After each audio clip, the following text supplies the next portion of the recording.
It's important to understand what the 5G is doing and what they say it's doing. We're told on the IEEE beamforming document that this technology cooked your eyes like eggs in World War II.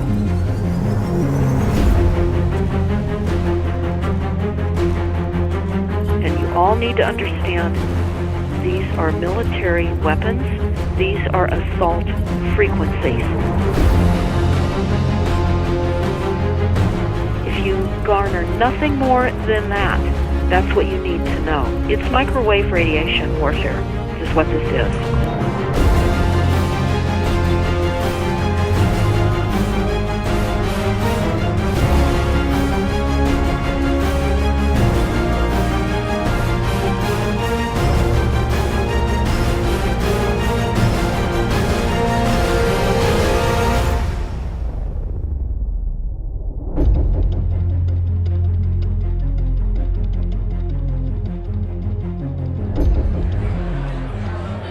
Ladies and gentlemen, please join me in welcoming to the National Press Club Federal Communications Commission Chairman Tom Wheeler. It's an honor to be here at the National Press Club. The first generation wireless, 1G, was voice. The second generation, 2G, allowed both talk and text. The third generation, 3G, the internet, in a limited way. And today's technology, 4G, completed that digital migration. But if anyone tells you that they know the details of what 5G is going to become, run the other way. This video is brought to you by the number 5 and the letter G. And pretty soon, everything else will be too. I have to tell people 5G is a killer. I'm Mark Steele. Anybody who hasn't heard me, I'm a weapons systems head-up display expert. I'm one of the leading experts in the world. I've actually broke cover in relation to this, and the reason I became an expert was because I invented them.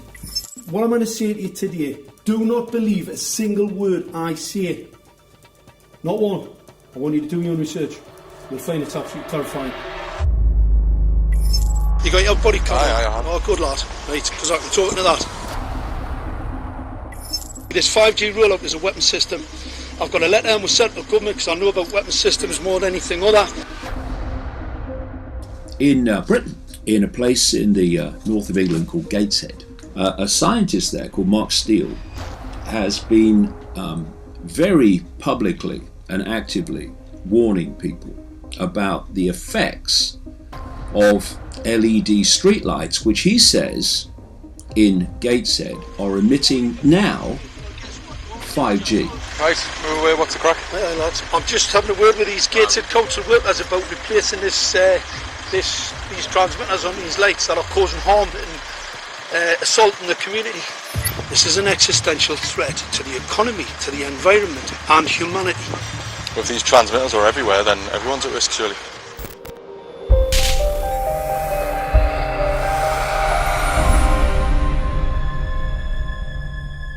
There's a lot of confusion about what 5G is. The G stands for generation. So you started off with the first transmitter system. Back in the 1980s. In the 80s, yeah. So you had 1G, then you had 2G. And as the generations moved on, you started to see more complex signal systems, cleverer pieces of antenna designs, etc., etc. So the whole thing became more data, quicker downloads, etc., etc. However, 5G is something completely different. Alright, let's get a breakdown. Let's tell the people what this really is. This is the 5G transmission device. Blinking heck, that's a hell of a beast, that, isn't it?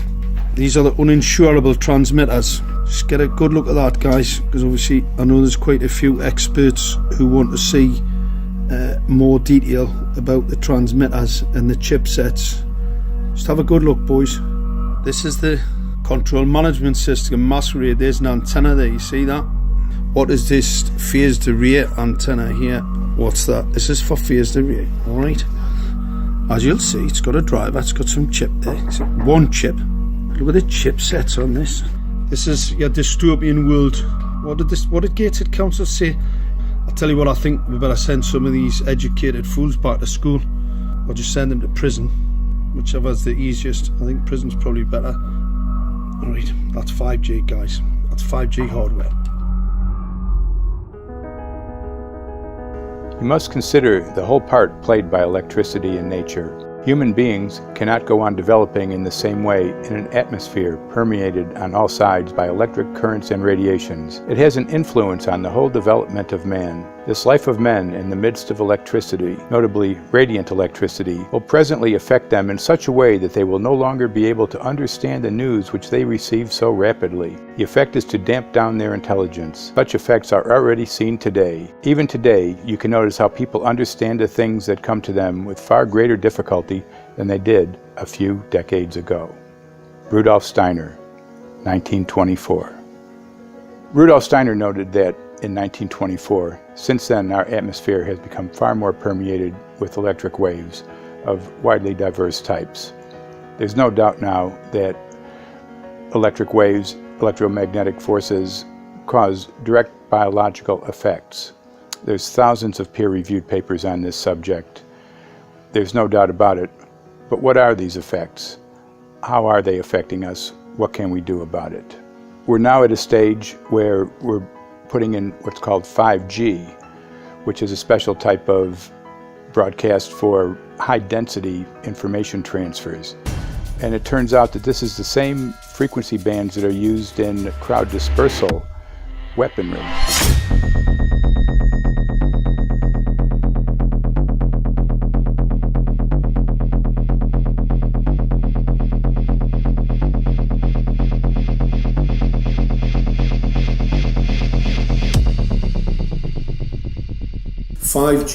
First and foremost, is densification. So it's significantly more transmitters at close proximity to a human, and it is also a sophisticated, illegal, unlawful transmitter. What I mean by that is it is a high gain dielectric lens antenna, and what that allows 5G transmitters to do is to 3D map its environment in your home. The 868 megahertz frequency is specific for battlefield interrogation systems, so sub-gigahertz. It allows the signal to travel through concrete brickwork with ease, and it can actually data gather. It is a target acquiring system. Phased array is basically radar off the battlefield. It is extremely good at identifying targets and being able to lock onto targets. And not only that, it can specifically target you as an individual. So any judge sitting on an interesting case, let's say, any lawyer, any barrister, anybody doing any work that is potentially controversial, your life could be at threat. So the antenna design that you currently have on top of these LED street lights, masquerading as a control management system, it basically battlefield interrogation equipment. The first phased array unit was actually called Mammoth, used by the Germans during the Second World War to identify Allied aircraft. Obviously things have moved on significantly since then.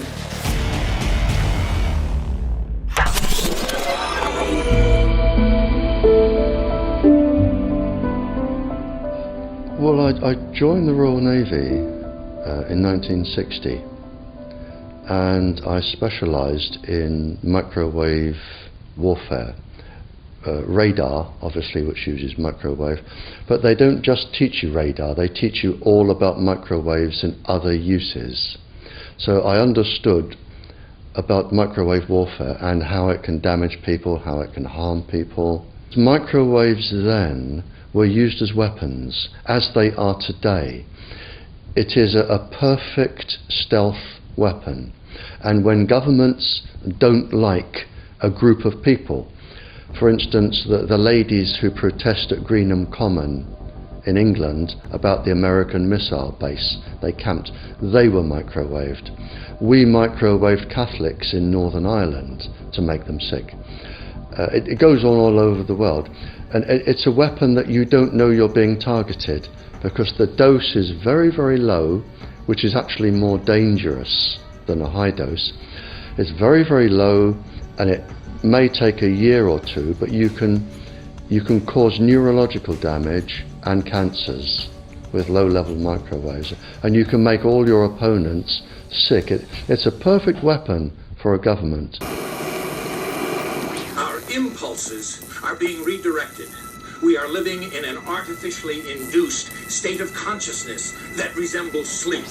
Their intention to rule rests with the annihilation of consciousness. We have been lulled into a trance. They have made us indifferent to ourselves, to others. We are focused only on our own gain. Please understand, they are safe as long as they are not discovered. Keep us asleep, keep us selfish, keep us sedated. Almost immediately, I had neighbours knocking on the door, talking about children bleeding from the nose. I had images posted on Facebook. And one neighbour in particular came to my door and mentioned the fact that since the LED street lighting had been installed, she was bleeding from the nose every single night. I thought it was unbelievable. However, I spoke to another neighbour who lived not far from the first lady who mentioned this, and she also confirmed that since the LED street lighting had been installed, she also had started to develop nosebleeds and had never had nosebleeds before in her life. That then put me on a journey to investigate. I measured microwave radiation levels from the transmitters on top of the LED streetlights. The basic 868 megahertz, it was significantly higher than the current Council of Europe 1815 resolution, which is a maximum of 600 millivolts. I've measured up to over 3,000 millivolts. 5 to 6 times higher than the guidelines. Significantly higher than the current Council of Europe 1815 resolution, which states that 200 millivolts should be the maximum. The Bioinitiative report states that it should be significantly less than that. So we've got the Council of Europe, that's, you know, the international criminal courts are stating that, you know, the learned judges have said that 200 millivolts, and I'm measuring in bedrooms in Gateshead minimum 600 and up to 4,000. Does this mean that in 2020, 2021, when 5G is destined to roll out globally, that you're going to get those kind of readings everywhere all the time? Everywhere all the time. Worse than that? Worse than that. Yes, 5G will connect the Internet of everything. If something can be connected, it will be connected in a 5G world. Hundreds of billions of microchips connected in products from pill bottles to plant waterers, requiring massive deployment of small cells.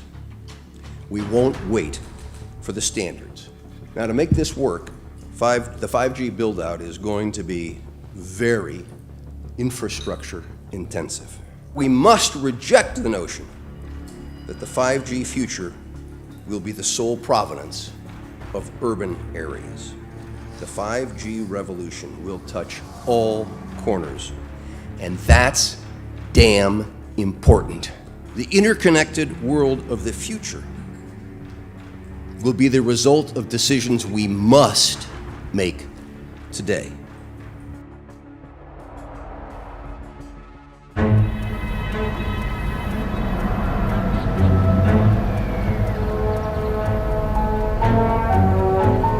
The main issue before us today is Senate Bill 637 and Senate Bill 894, the former by Senator Hugh and the latter by Senator Knopf. We're going to invite the first four witnesses in support of the legislation, and that would be John Jones with Sprint, David Lewis and Andy Emerson with AT&T, Neil Krevda with Verizon, and Frank Iacovetti Jr. with T-Mobile. So be straight with me. Is it true? It could be. No, well, very few cases. There was an unfortunate incident out in Iowa. Look, gentlemen, practice these words in front of the mirror. Although we are constantly exploring the subject, currently, there is no direct evidence that links cell phone usage to brain cancer.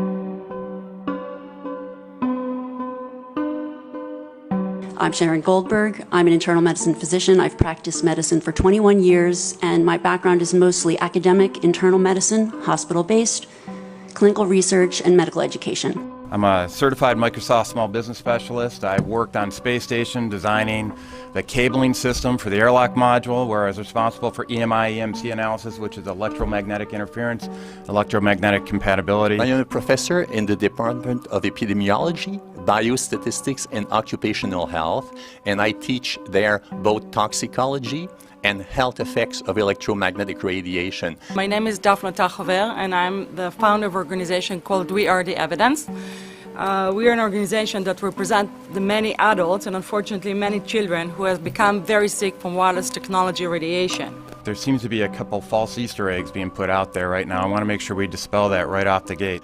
The effects of wireless on health scientifically are very, very clear.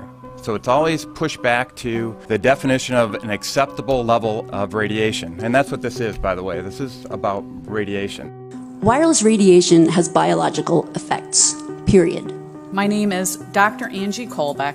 I've been reviewing the studies showing the impacts of wireless radiation on our health, and there are now thousands of studies showing the following adverse health impacts to wireless radiation: cancer, oxidative damage, DNA damage, DNA failure. Things like memory, dizziness, anxiety, brain fog. Headaches, nosebleeds, cognitive problem, exhaustion. We have evidence of DNA damage, cardiomyopathy, which is the precursor of congestive heart failure. Short and long-term memory loss, decreased attention spans, lower reaction times, even involuntary contractions of muscles causing misalignments of spines and jaws. Breast cancer. We suddenly have breast cancer in women who have no DNA predisposition. Disrupted immune function and change in stress proteins, reproductive and fertility effects. There are dozens and dozens of studies that show beyond any doubt what this radiation is doing to our sperm. Now, if you take the cell phone out of your pocket, the sperm will recuperate within 3 to 4 months. What would not recuperate would be the damage to the DNA of the sperm. That is irreparable. The wife of the ex-governor of Indiana was diagnosed with glioblastoma. Same brain tumor Ted Kennedy had and John McCain had. Did you look at John McCain's scar? This is a cell phone brain tumor. LeBron James, one of our sports people, had a salivary gland tumor. That is another cell phone tumor. You didn't hear about it because immediately after that was discovered, he was paid by Samsung to become their spokesperson. We are seeing increases in brain tumors. We're seeing increases in Alzheimer's. We're seeing increases in all of the neurotransmitter diseases, ALS, Lou Gehrig's disease, Parkinson's. These are all disease systems that are known to be associated with low-level energy exposures. We talk about 24/7, around-the-clock exposure, wherever you are and your whole body. You never get away from it. And it seems from our studies that maybe your immune system can cope with for a time, but it will deteriorate. Then the irradiation will definitely damage cells at a deeper level, and the question is what will then happen? These are out of peer-reviewed papers, so these are not just hypochondriacs thinking that they're doing it. We're having real problems with this. This is no longer a subject for debate when you look at PubMed and the peer-reviewed literature. These effects are seen in all life forms: plants, animals, insects, microbes. So 5G is not a conversation about whether or not these biological effects exist. They clearly do. There is scientifically evidence that is so strong that you can be certain that the standards used by the FCC to manage health effects are wrong. We need to start measuring how much radiation are people being exposed to. before we roll out 5G, there are 4 kinds of electromagnetic fields that we know are harmful to human health. So radio frequency radiation, magnetic fields, dirty electricity, and electric fields, okay? Our exposure, any given person, and all humans are affected by EMFs. What is our exposure in a day? It's not one cell phone. It's cell phones, it's multiple wireless networks, it's smart meters, it's cell towers. It's this sandwich, and it all adds up. The data we're going to look at are all published science, testing results, or public standards. At the bottom end of the radiation scale of what's called power density, or signal strength, is the minimum level at which cell phones will work, which was found to be 0.2 billionths of a microwatt per centimeter squared. Pine needles were found to age prematurely at 0.000027. At short-term exposures of 0.05, children aged 8 to 17 experienced headache, irritation, concentration difficulties, and behavioral problems. 0.1 is the biobiology or building biology guideline for extreme concern. 1.0 produced sperm DNA fragmentation and a decrease in sperm viability in vitro. Also at 1.0, the science shows the following bodily effects can occur: headaches, dizziness, fatigue, insomnia, chest pain, difficulty breathing, and indigestion. 2.5 saw altered calcium metabolism in heart muscle cells. 4.0, changes in the hippocampus affecting brain memory and learning. And at 6.0, DNA damage in cells. So, where are smart meters on this list? Electrical Power Institute in December 2010 measured a single Itron smart meter with pulses up to 7.93 microwatts per centimeter squared. Our own testing indicated approximately 8.0 with 1 meter. These tests are at a close distance, approximately 1 foot away from the meter, but an infant's crib could be just as close on the other side of the wall where the meter or bank of meters are installed.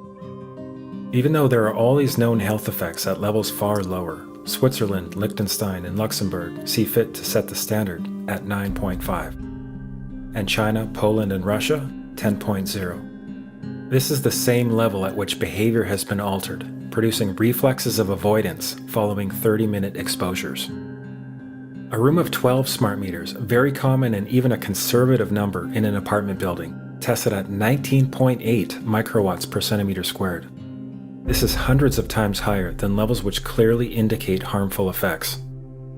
So, how can utilities and governments get away with forcing these devices on everyone? This is how. In Canada and the US and several other civilized countries, the safety limit is set at 600 to 1,000 microwatts per centimeter squared. This so-called safety limit is literally tens of thousands of times higher than levels which are known to damage health according to peer-reviewed published science.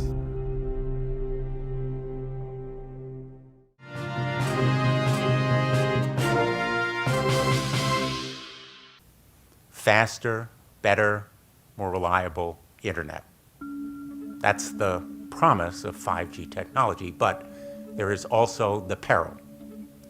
Health hazards associated with radio frequency that is higher also and requires more transmitters and antennas. And the stark, simple fact is the health hazards are unknown and unstudied. And that is a sign of neglect and disregard on the part of the Federal Communications Commission that seems unacceptable. There have been no answers so far. The FCC basically has said everything's fine, but in order to reach a conclusion about the health and safety of this new technology, we need facts. Mr. Chairman, thank you for having this hearing. 5G, as you well know, also uses higher frequency waves that don't travel as far and will rely on a network of hundreds of thousands, potentially millions of small cell sites. And the question then is, are there any health implications, any public safety implications to those additional sites that are likely to be located close to homes, schools, workplaces, and closer to the ground, correct? Correct, Senator. Yes. So my question for you, particularly Mr. Gillen and Mr. Berry, how much money has the industry committed to supporting additional independent research? I stress independent research. Is that independent research ongoing? Has any been completed? Where can consumers look for it? And we're talking about research on the biological effects of this new technology. Thank you, Senator. I think, thank you for your focus on the issue. Safety is paramount, and as you alluded to, we rely on the expert agencies, we rely on the findings of the FDA and others as to the requirements to keep all of us safe. There are no industry-backed studies, to my knowledge right now. Happy to visit with you as to what opportunities you think there needs to be more studies, and we're always for more science. We also rely on what the scientists tell us. So essentially, the answer to my question, how much money? Zero. I can certainly follow up with you, Senator. To my knowledge, there's no active studies being backed by industry today. Anybody else know of industry commitments to back research, fund it, support it, to ascertain scientifically the health effect? No, I'm not aware of any. So there really is no research ongoing. We're kind of flying blind here, so far as health and safety is concerned. Thank you, Mr. Chairman.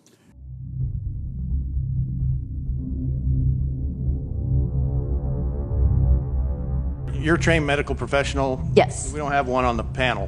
What are we to make of the American Cancer Society, for example, telling us there's no evidence of harmful product? Many of these organizations have conflicts of interest. Very briefly, if you can, what do you mean by conflict of interest? One of the first things that you teach residents is that you always have to look at the funding. There's a tremendous amount of sponsored research by people who are hired to do studies to find no effect. And that's plagued this field in a number of countries. The radio frequency radiation work that we did was supported by Motorola. The relationship was really very cordial and very stress-free, but only up until we started generating data. These folks were very, very upset and began to talk about how are they going to handle this, what sort of spin can we put on this, what can we expect from this, and from that point on the relationship changed. What we saw was that Motorola began to exert more and more control over the work, telling us what to do, telling us how to write abstracts, what to say in the abstracts, what to say in the papers, how to do the work. No, don't do this. Yes, do it this way. This was unacceptable.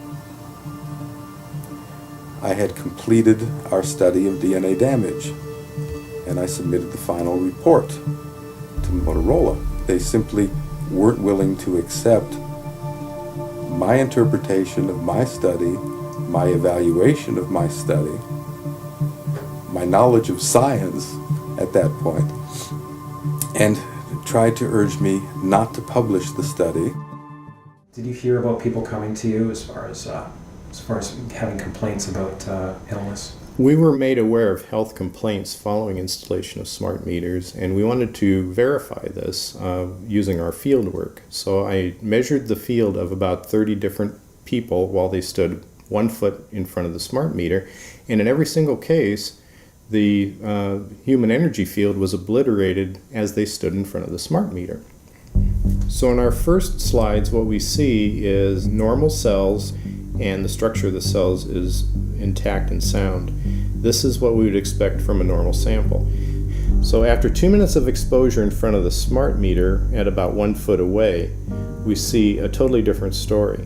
Sample 1, you can see a lot of degradation in the cells. The cell walls have been broken, and you see changes in the cells which are called mycoplasma. It shows a mutation to the cell.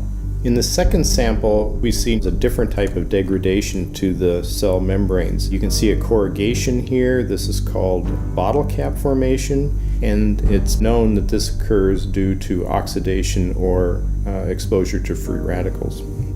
So this third subject, when we did her sample, she had to be pulled away from the meter after 45 seconds because she complained about an increasingly severe headache. And here you see a phenomenon called rouleau, where the red blood cells are stacking up, which makes it very difficult for the blood to deliver oxygen to the tissues as they would be their normal function. Every single one of these is a degradation. Every single one of these shows a trauma to the blood cells, and that came from something, and the only variable was the smart meter. The good news in all this is the patient and the blood can return to normal once they have been removed from the influences of these stressors.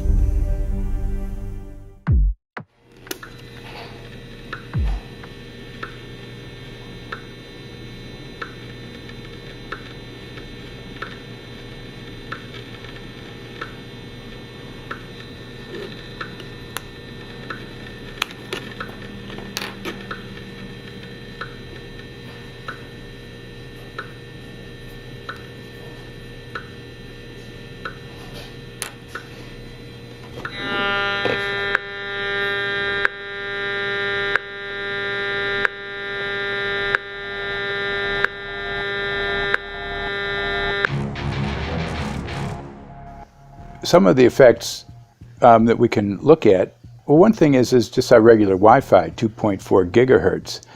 That's in the same range as microwave ovens, which are also called radar ranges, because that is radar. 2.4 gigahertz is interesting. It's not the peak absorption rate in water for microwave frequencies, but it's at a point where it allows full penetration, because if it came in at the peak, it would prevent the insides from getting warm. So that's with basic Wi-Fi. Now when we look at 5G, 60 gigahertz, this is what they call active dispersal sort of weaponry, just to keep people back. It burns the skin. It doesn't penetrate, but 60 gigahertz is the frequency of oxygen molecule absorption. Since they have electrons that they share with each other, what we breathe is actually O2, pair of oxygen. So being bombarded with 60 gigahertz could very well impair our oxygen absorption rate in our body, and thereby the whole basis of our living system. Martin Pall says, putting tens of millions of 5G antennas without a single biological test of safety has to be about the stupidest idea anyone has had in the history of the world. So assessing all this, we have experts in various fields: military EMF weaponry, biological effects on humans, firefighters that are getting cognitive impairment by being there in them, countries that are banning these sort of technologies around schools because of the impairment to cognitive. Let's weigh that up in light of what Rudolf Steiner said in 1924 about just mere radio causing the impairment of cognitive functions on people, that they can receive news from around the world, but they can't understand it as well because of the effect of the electricity.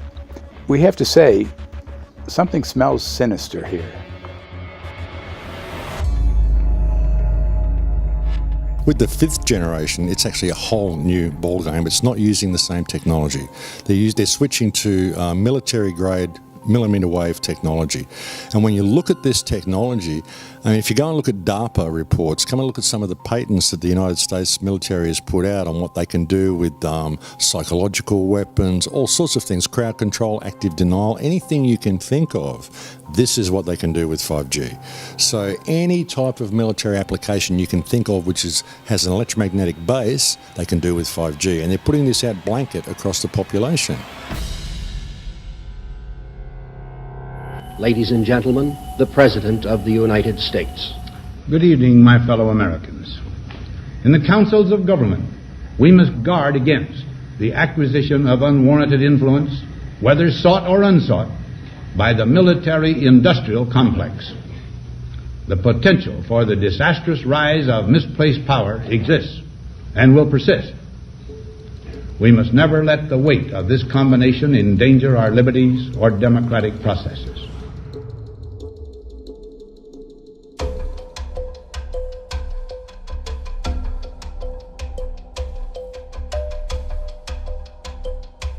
The FCC is a capture agency. They probably conducted what I believe to be the biggest fraud on the public ever conducted.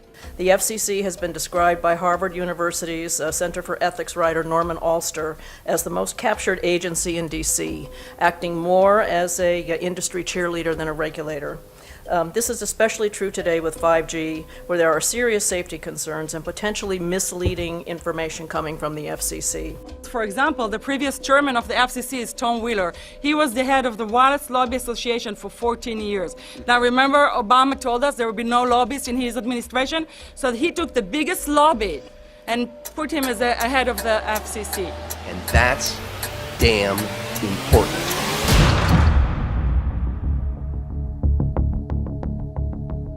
In 1993, the FCC started a rulemaking to adopt the IEEE regulations on this issue. IEEE is an engineer association. Why is it that we adopt regulation of engineers who maybe know how to measure this radiation when it's passing a wall, but not when it's passing a body?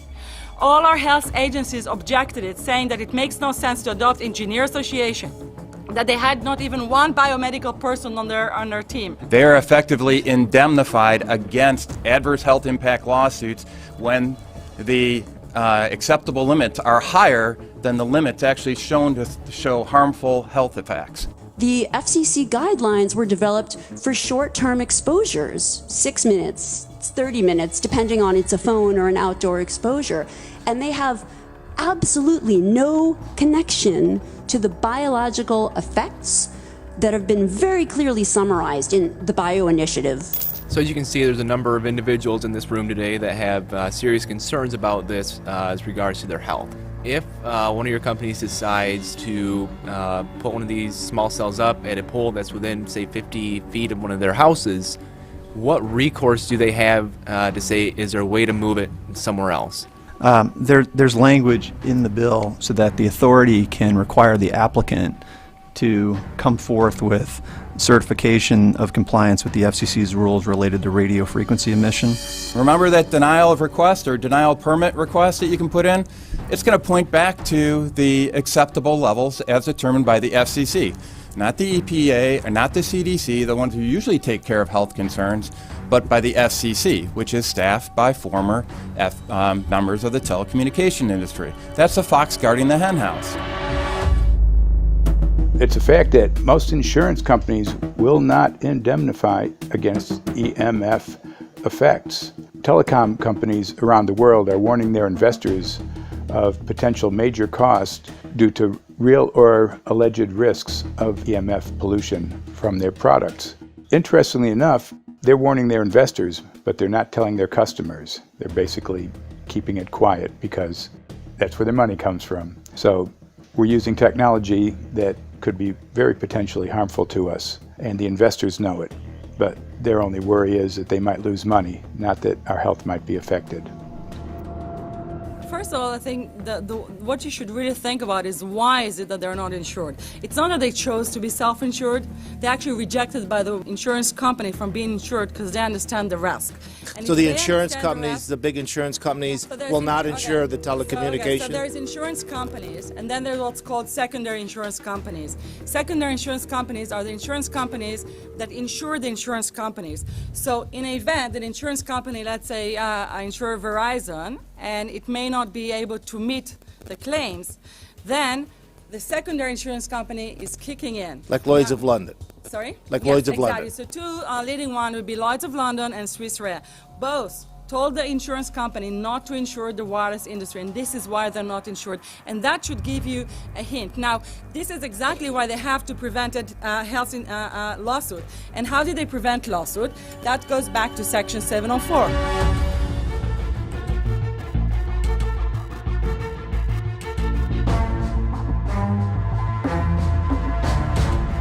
Section 704 was passed in 1996. This is how our rights in regards to health were taken away by the wireless industry. What this legislation did, it gave the power to regulate the health effects of wireless technology to the FCC. FCC is a spectrum auctioning agency. It's not a health agency. They don't even have one biomedical person on their team. And then the other thing that Section 704 did, it actually took the power from the states to regulate location of cell towers based on health. And what does it mean? It means that if they want to put a cell tower in front of your home, you cannot go to your city council and say, hey, stop, I don't want it. I just heard in a lecture that there are 10,000 studies proving that it's harmful. I don't want it. My child is sick. They would tell you, stop. You're not allowed to mention this in the city council because Section 704 says that if you will, and if the application will be rejected, the city will be sued, can be sued by the wireless industry.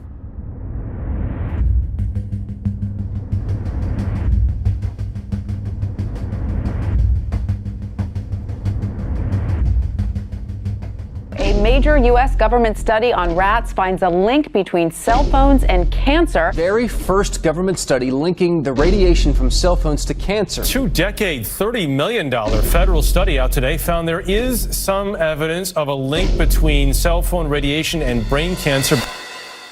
Professor, what is the NDP? I've heard that study several times. NDP is what? So it's a $25 million study on the rats and mice that was supposed to demonstrate that there were no effects of radiation below thermal.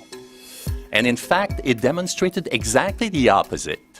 And it follows on the heels of two major studies on animals that said exactly the same thing. And that study was designed perfectly to make sure that it cannot be challenged, that there will not be any doubt. That's why it took them 14 years. That's how they prevented discussion of health. And why do they want to prevent discussion of health if there's no problem with health? Simply put, FCC is completely unprepared, unable, and possibly unwilling to oversee 5G for safety, even as it barrels toward us. They are falling back on tired definitions and panaceas long since disproven by science. To make matters worse, recent FCC rulings and numerous industry-friendly bills passed at state and federal levels between 2016 and 2018 removed the last vestiges of local and state review over infrastructure siting, just when we need it the most.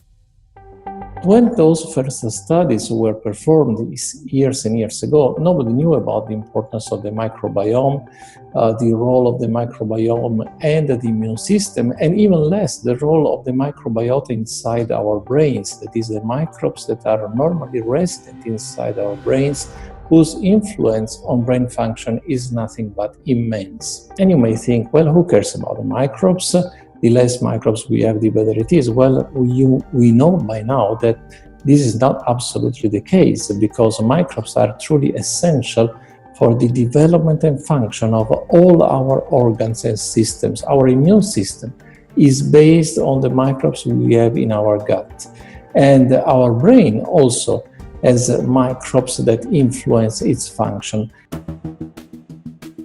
In tests, it's been found things like mold. If you grow mold inside a Faraday cage, it'll grow one way, and then even if the electromagnetic fields are around, take the Faraday cage away and some sort of 600 biotoxins are developed within the mold because of the effects of the EMFs upon it. Electromagnetic fields, even of weak quality, have an effect upon our microbiome, which is really essential to our whole being. This is going to eviscerate microbial DNA inside human beings, which is our effective operating system, number one. So it may not impact human DNA in laboratory experiments right now, and they're saying it doesn't impact human DNA. But given that human DNA is less than 1% of the cellular DNA in the human body, the rest of the cellular DNA is microbial, and we know that this will eviscerate microbial DNA. So we're talking about a takedown of the operating system of human beings. Exactly. I couldn't have put it better myself.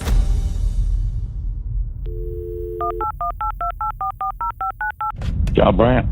Morning, Mr. Brandt. Wow, this is Amanda from Virginia. Hi, how are you? Hi, I've been trying to get a hold of you for months now. You guys are covering up chemtrails. No, we are not covering it. We have no reason to cover up chemtrails. Of course, you have every reason to cover it up. Every reason. It's called What losing your reasons job. would that be? Oh, well, you personally, you would lose your job if you were to reveal anything to me, and it's probably unsafe for you to even be speaking about this, No, considering it's not the types of individuals you work for. It's not unsafe. There's, It is unsafe. There's no problem with us talking on, you're a citizen, you're making a complaint.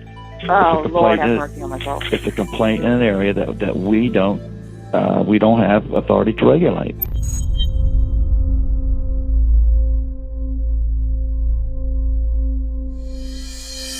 So the connection between chemtrails and 5G. It's all interconnected. The metallized particulates that would allow the 5G phased array, so basically the radar that would allow it to be able to identify you, so it can watch you, it can identify you in your own home 24 hours a day, 7 days a week. For the last X amount of years, we've been through chemtrailing, and that is now the cat is out of the box. We've had these nanoparticulates raining down on humanity for years now, impregnating our bodies, by best accounts staying inside our bodies. Those nanoparticulates, what you're saying, are building up a kind of a phosphorescence glow capability so that we can be flagged up in our homes, behind concrete and steel, inside bunkers, in the basement, doesn't matter where you are. The 5G will be able to now triangulate, map and read you, because you as a living being are impregnated with these nanoparticulates, which are acting as a kind of transmission and reception technology. It's exactly, absolutely exactly.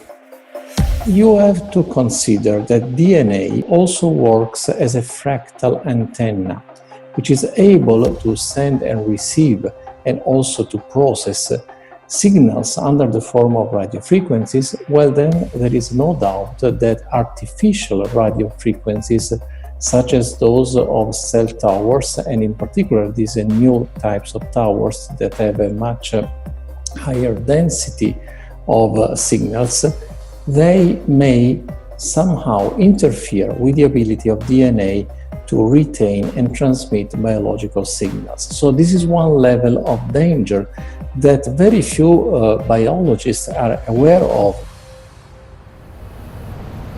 How much effort was put forward to address this, what most of these people are, or many of these people are here for, which are the health concerns? Was there any dialogue back and forth? Was there any working, was there many studies evaluated to look at regarding this area? Maybe not every person that has concerns on the legislation was brought to the table. Okay, so from your perspective, you feel that there was a legitimate amount of time to evaluate the data that the opposition would have on this? Absolutely, and I wouldn't put forth something that I didn't believe in. And I'll tell you, as I mentioned earlier, and it's been commented several times amongst the panel here, this is truly an economic development issue. Our 3-year-old, again at home, is outraged when we pull out the driveway and he's not able to access Wi-Fi.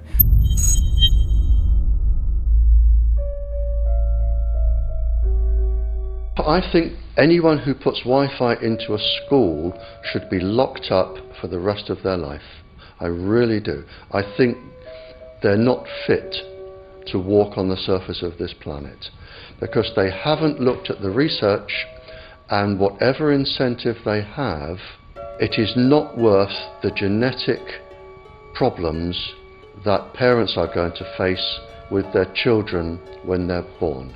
France has banned Wi-Fi in nursery schools and put warnings out for regular schools because they're finding there's impaired learning capacity in children when they're around Wi-Fi. And they have to put up warning signs where they put Wi-Fi transmitters.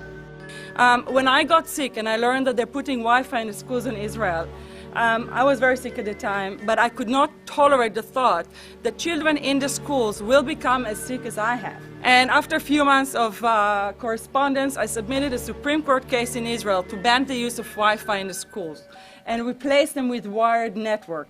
The 4 top diseases that kill our children, our young adults right now, are brain tumors, thyroid cancer, testis cancer, rectal cancer, everywhere we put our cell phones. And a lot of our children are sick and they're being misdiagnosed and mistreated because the wireless industry has put billions and billions of dollars in the past 30 years to mislead the public as to the health effects and keep the public uninformed. We are performing an experiment on children. We are exposing children to microwave radiation for 6 hours during every school day. We have had absolutely no studies looking at the long-term effects of this radiation on young people or even on adults. A considerable amount of research shows that developing brains and bodies of children are much more affected than adults. And there are clear indications of a link between increased electromagnetic fields and autism spectrum disorders. We took 10 autistic children and went back to the sleeping location where the mother was when she was pregnant with that child and compared it with the sleeping location of a mother that gave birth to healthy children. We had 10 mothers in that group, 10 mothers in this group, and in the group of the autistic children, we found that the measurements that we got for the microwave exposure was elevated compared to the group of children that were normal. The fetus is affected. The exposure to man-made electromagnetic fields has become the first factor that could be isolated ever in autism that could predict autism. The fifth generation of wireless technology, or 5G as it's being rolled out worldwide without safety testing. Let me say that again, without safety testing. And how we've got scientists and doctors and environmental organizers saying, stop this. Because in terms of the effects of wireless radiation, the science is in. Wireless radiation can lead to cancerous heart tumors, brain tumors, DNA damage. Wireless radiation is linked to infertility, to autism, Alzheimer's, and more. And guess what? All the effects that I just listed, those are some of the effects that are known according to the technology that's being seen today. First of all, you have to know that we know that the other EMFs that we're exposed to are already known to be health risks. And basically that 5G, because of the frequency that's going to be used and because of the extraordinarily high pulsation levels that will be used, is a much bigger threat to our health than the things that we already have, which are very substantial threats to our health. We're not just talking about the intensity. We're talking about the frequency and the very high level of pulsations. There's a huge literature which shows that pulsed EMFs, EMFs that pulse up and down very rapidly, are in most cases much more biologically active than our non-pulsed EMFs. Every single wireless communication device communicates via pulsations, but the industry completely ignores this issue. The problem with 5G is that they're planning to put out tens of millions of these antennae all over the place without doing one single biological safety test. Are you implying possibly that we, the consumers, are the guinea pigs since they haven't really done tests to see the effects in a smaller setting? I mean, that's not an implication, it's a statement. We are, yes. Cancer is not the main concern that I have. I'm really concerned about sperm count and about effects on pregnancy. How many of you know that 1 in 6 American couples is unable to have a child when they want to? How many of you know that last year the birth rate in this country dropped the most that it ever has in recent history, 3% in a single year? People look at the sperm, and people use cell phones, and the sperm, usually sperm swim, and they swim straight. But if you expose them to radio frequency, mobile phone waves, they swim in a circle. Studies have been done here in Australia, taking sperm from healthy men. And one test tube gets exposed to cell phone radiation, and one test tube is not exposed to mobile phone radiation. And then the results are evaluated. And this is a measure of vitality. We measure how well the sperm swim. This is a measure of motility. This is a measure of mitochondrial DNA damage. They have 3 times as much damage on their DNA if they have been exposed to mobile phone radiation. The data on that are rock solid. Cell phones can damage sperm quantity and quality. Your embryo, your uterus in the fetus, where your child is developing for the first 100 days, in the ovaries, the eggs do not have that protection. So they are at maximum risk from radiation. And for the first month or so, you wouldn't even know you were pregnant. You wouldn't even be taking precautions. That is the main danger area. So you give birth to a daughter, but her ovaries are now contaminated. She may be normal, she may be genetically damaged, but her ovaries are at the most risk. So when your daughter grows up and she becomes pregnant and has a baby, this is where one of these eggs will be fertilized and come out. So the real damage here is your grandchildren. That is where it is going to show most. Do you think that there is a chance that within the third generation of females, they may be irreversibly sterile? Not in the third generation, but in the fifth generation, and that would for humans be something in the order of 150 years ahead of us. And of course, then it's too late to say that you are sorry, and it's very too late to say stop. There is a wealth of papers. I mean, we're talking about thousands of published papers in the scientific literature, few of which, or sometimes none of which, have entered the official documentations from authorities and likewise. So I think it's really time to have an independent compilation of data. Such was done at August 31st, 2007 in the form of the Bioinitiative report, of which I was one of the authors. And then we put together approximately 2,000 scientific references on a little bit more than 600 pages, clearly saying that if you, for instance, if you are a rat or a mouse or a cell or a molecule, you should definitely not allow yourself to be exposed to this. And in the meantime, we have this full-scale experiment using our own kids. One interesting case, John Patterson. He was a telecommunications engineer in Sydney, Australia. Very brilliant man. For 20 years, John tested Telstra digital systems. Over the time, he realised the dangers of electromagnetic radiation. It disrupts the bioelectric system of your body, which is really your brain, your nervous system, how your muscles talk. And he tried warning of these effects through different agencies, through his company. Got all the test gear out and measured it and drew up a report, and I was immediately removed from service. Finally, in 2007, he took matters into his own hand. He commandeered a used British Army tank and went and destroyed 6 cell phone towers in Sydney, Australia, because he wanted to stop this. He was trying to make a point. The message was that how dangerous it was. You know, these people were elected by us to manage our infrastructure in a responsible manner. That is the sole purpose of government if it's going to exist at all. And if it doesn't do that, then it has no right. It is invalid. So we need to pull this infrastructure down. We really do. But in order to do that, I mean, we can't just be some violent domestic terrorist. You've got to bring this awareness to the people that these towers are doing them damage. You don't need bandwidth that fast. And they're not doing it so you can download movies quickly. They're doing it so they can track every single thing you do and bring in this social crediting system to control even everything you think. There's a story about a lady called Claire Edwards. She was a United Nations staff member, and she was warning of the potentially catastrophic dangers of 5G technology.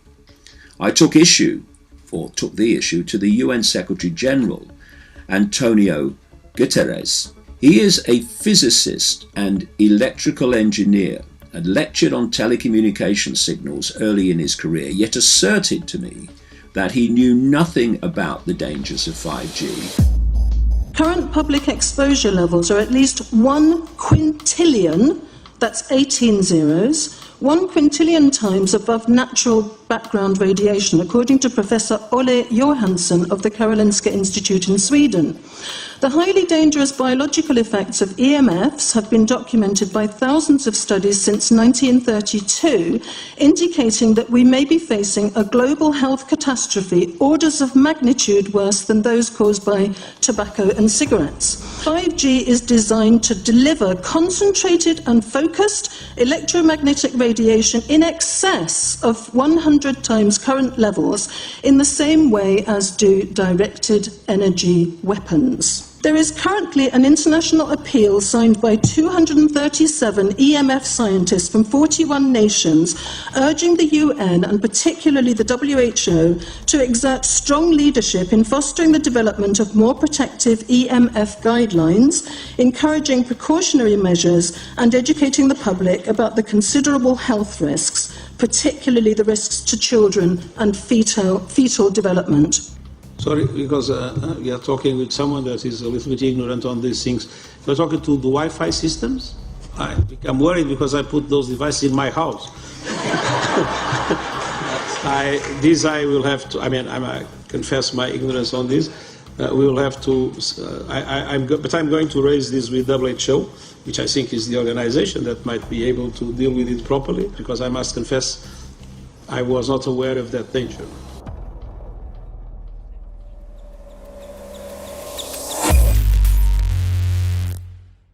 In 1996, when the Telecommunications Act was passed, in it was a provision essentially that kept local officials from addressing health issue concerns when approving or not approving a cell tower. So that's correct.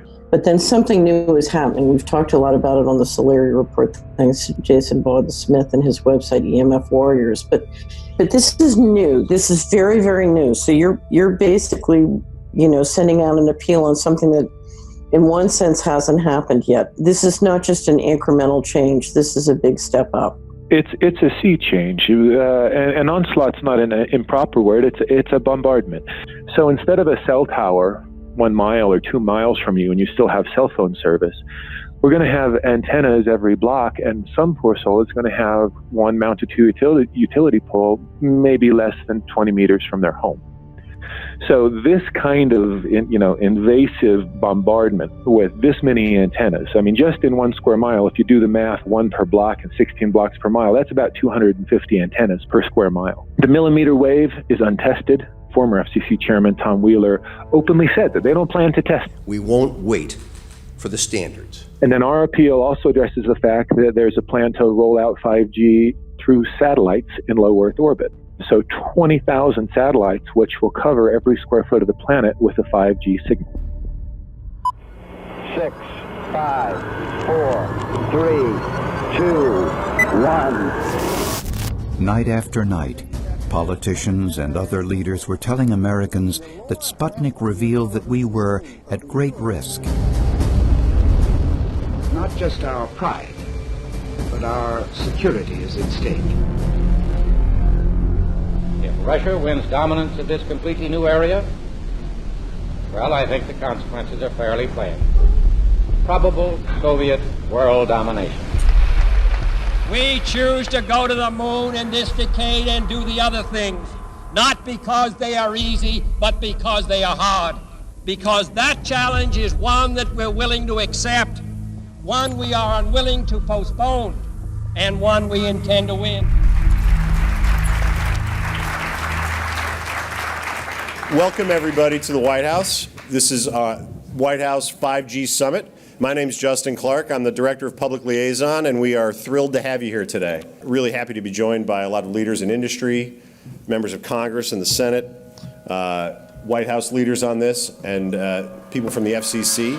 Before we start, one, we are government, so don't assume we know anything, okay? I do agree, I don't know anything. I have become accustomed to giving speeches in my new position on subjects about which I frankly know very little, and we need more cell towers and connections in Connecticut, my home state. It's ridiculous. The U.S. is in the lead thanks to our private sector as well as the work of the FCC and this administration overall. But China and South Korea and many other countries are eager to claim this mantle. We have every intention to deploy 5G first and reap the benefits of faster and more robust wireless. Yes, I hope we beat China, of course. And get to gigabit speeds and low latency, and the race has begun. Let there be no mistake.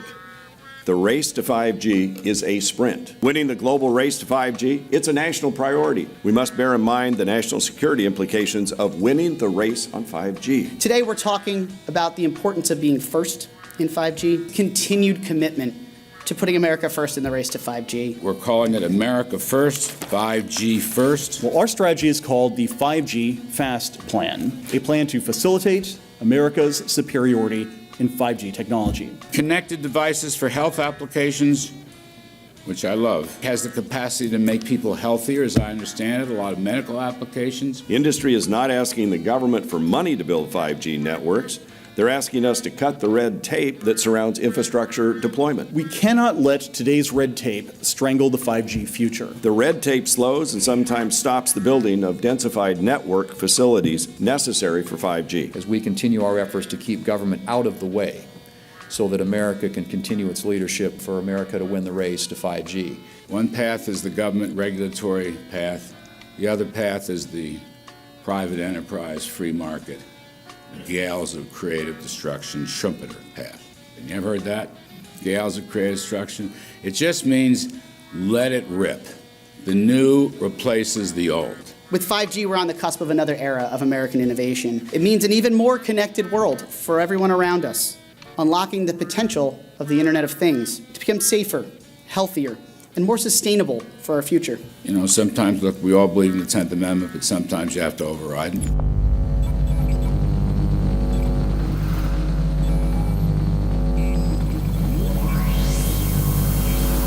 By the way, the 1996 bill permits that kind of override. We're not here to be completely heavy-handed, but sometimes you got to do what you got to do. And some of these states or cities that don't want to cooperate want to shake us down. We can't allow obstacles and barriers to stop this movement. That's all.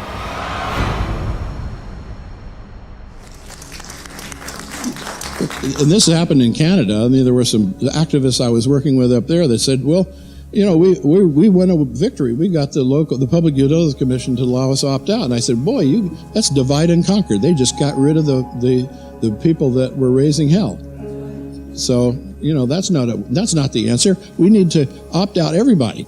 An opt-out is an agreement to pay to not be harmed. An opt-out is volunteering into extortion. An opt-out says that if I don't pay you, you have the right to harm me. So that doesn't work. This is a mandate. This is being pushed down your throat by a company that is not responsive, by a government that is not responsible, and it's being done in a collusion that's designed to undermine the individual rights of individual people in communities across the country and around the world. The Minister for the Environment has a duty. His duty is primarily to ensure that there is cleaner, better, healthier environment for people in this country. It's a simple duty. He also has a responsibility in regard to science and innovation to make sure that that happens. What seems to be happening here, in fact one could say undoubtedly happening here, is he's using science and innovation to ensure that our right to life is threatened. There have been no public debates. There is no public discourse. There are no public disclosures as to why, when, how, what is going on in regard to 5G. That by itself is a breach of ministerial responsibility, and one which we really should look at in terms of a private prosecution against the ministers who have failed to protect our right to life. Okay, smart technology, smart meters, smart cars, not that smart, huh? What does smart mean? Anything that has smart attached to it, secret militarised armaments in residential technology. That's where smart came from. And smart, every bit of technology that you see today has all been developed for either some type of battlefield, some type of intelligence gathering system, and obviously these developments have to be commercialised, and people have actually took them into their homes. The definition of a smart grid is a wireless system that will fundamentally turn every single appliance in your home into the equivalent of a transmitting cell phone. That's every computer, every television, every furnace, every air conditioner, every coffee machine, every printer, every single appliance that you have in your house will eventually, in a smart grid, have an antenna that's embedded into it that will transmit your usage data to a smart meter on the outside of your home that will then transmit your usage data to another tower receiving that usage signal that will then go to the utility company for supposedly billing purposes. Not all signals will just be about your individual use. There will be aggregate meters that will bounce signal from house to house to house within a neighborhood that will then accumulate all of the usage data that will transmit that to the utility company. Now, what that will do is that the end metering system that is transmitting all of that data will be firing an RF signal at many, many times a second, which will increase the average homeowner's radio frequency radiation exposure exponentially. This picture shows some aphids on the leaf of an orange tree shortly after radar equipment was installed at a nearby airport a number of years ago. I noticed that every few seconds, all the aphids would tense up in unison and do sort of a little dance, as you see in the picture. Upon further investigation, I found that the interval of time between the activity of each dance coincided exactly with the rotation of the radar rotor device at the airport, which was a distance of approximately 14 miles. The antenna arrays create this steerable beam, which helps concentrate the energy. The beams get pointed at the user. What's a MIMO tank? Massive in, massive out. British government have got a plan to roll 400,000 out. This is so that you've got 5G in every nook and cranny, every part of the countryside, so that you can have autonomous tractors, believe it or not. However, those transmitters, these are radar. It is phased array radar.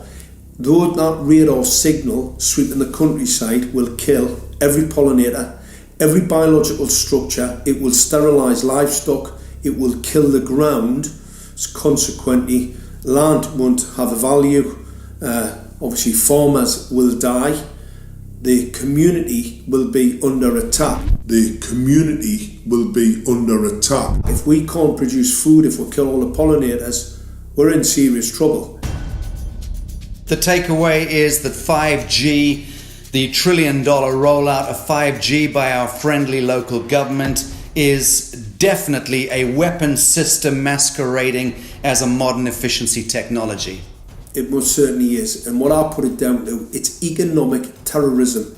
There is no value, nil, in killing off your population, in destroying your ability to grow food, to kill all your pollinators. They may have a nice financial number on a piece of paper, but in reality, dementia, diabetes, all the things that are currently crippling the NHS, a burden on the country, illness, mental health issues, the focus of that cause can be identified and has been identified in the science. The science is proven. The epidemiological data that we're seeing on the street is now substantiating that science. The DNA inside you, the mitochondrial DNA, you can trace unchanged to your mother, her mother, her mother, right the way back to the beginning of the human race in Africa, the Stone Age. It is unchanged, the mitochondria, and that is being unchanged in your children, which means if you damage it, your child could be genetically damaged, then her child, and her child, and her child, forever.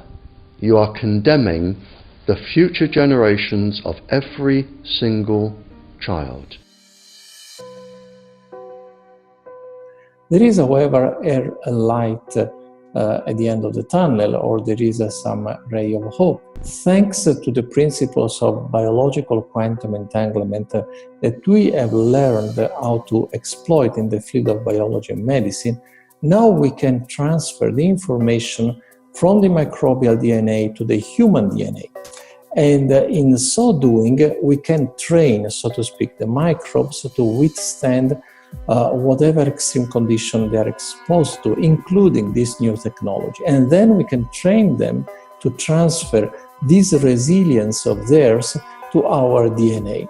So let's say that there are good reasons to be worried about the introduction of these new technologies, but fortunately, since the knowledge in the field of quantum biology, in the field of microbiome medicine is advancing as fast as potentially harmful technology, then we can exploit this knowledge to protect ourselves from any real potential or perceived danger from these new technologies.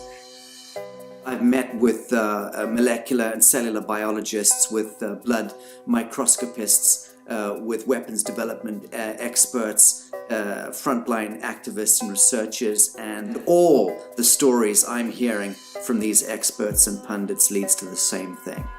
5G is almost certainly the end game. It is an extinction event brought into our homes, into our classrooms, onto the high street, into the very cells and DNA in our human bodies.